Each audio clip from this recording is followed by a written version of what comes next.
হালুম আজকে থেকে বনবাসে আছে, ঠিক আছে? ও আজকে থেকে আর ঘরে টরে যাবে না, এখন থেকেই বনবাসে থাকবে। বনবাসে থেকে এই যে রাস্তাঘাটে ঘুমাবে।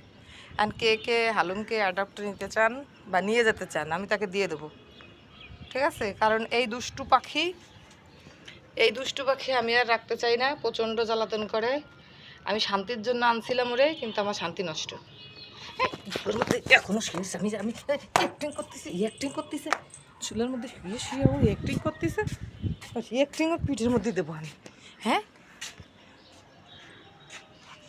তাও তো গরমকাল বলে নিয়ে ধোয়াই মুছাই দিয়া, শীতকালে এসে ওই ওই ওই কোয়ানে ধুলোবালি আছে, ওরে আমি ঘর বাড়ি পরিষ্কার করতে কইছি। ওরে দেখো দেখো, এই উঠিস নে যাস নে যা, আয় চলে আয়, আসো আসো। মানে কি বলবো ওর আমি, আয় চলে ঠিক না। ওয়াল্লা কাকে কামড়াই দিল, নাম। হ্যাঁ ধর এবার এবার ও ফারাচ্ছে বেরোটারে, মানে ওরে উপরে দেখে কাক হলো ওরা করতে গেছে। মানে কি বলবো, কাকও কি অসভ্য হয়েছে ঠোক দেওয়ার জন্য।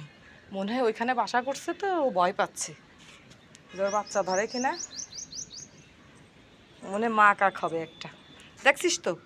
এই মা কাক বাচ্চার জন্য কি করে, তোরে কচাত করে কামড়াই দেয়, তোরে কচাত করে কামড়াই দেয়। এই পাগল হয়ে যাবো, আমি পাগল হয়ে যাবো ওরে নিয়ে আমি পাগল হয়ে যাবো। শুইস নে, ওই দেখো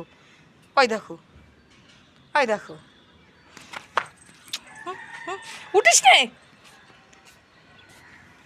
এবার হাঁপাই গেছে, চল চল আর দরকার নেই, চল ঘরে চলে যা।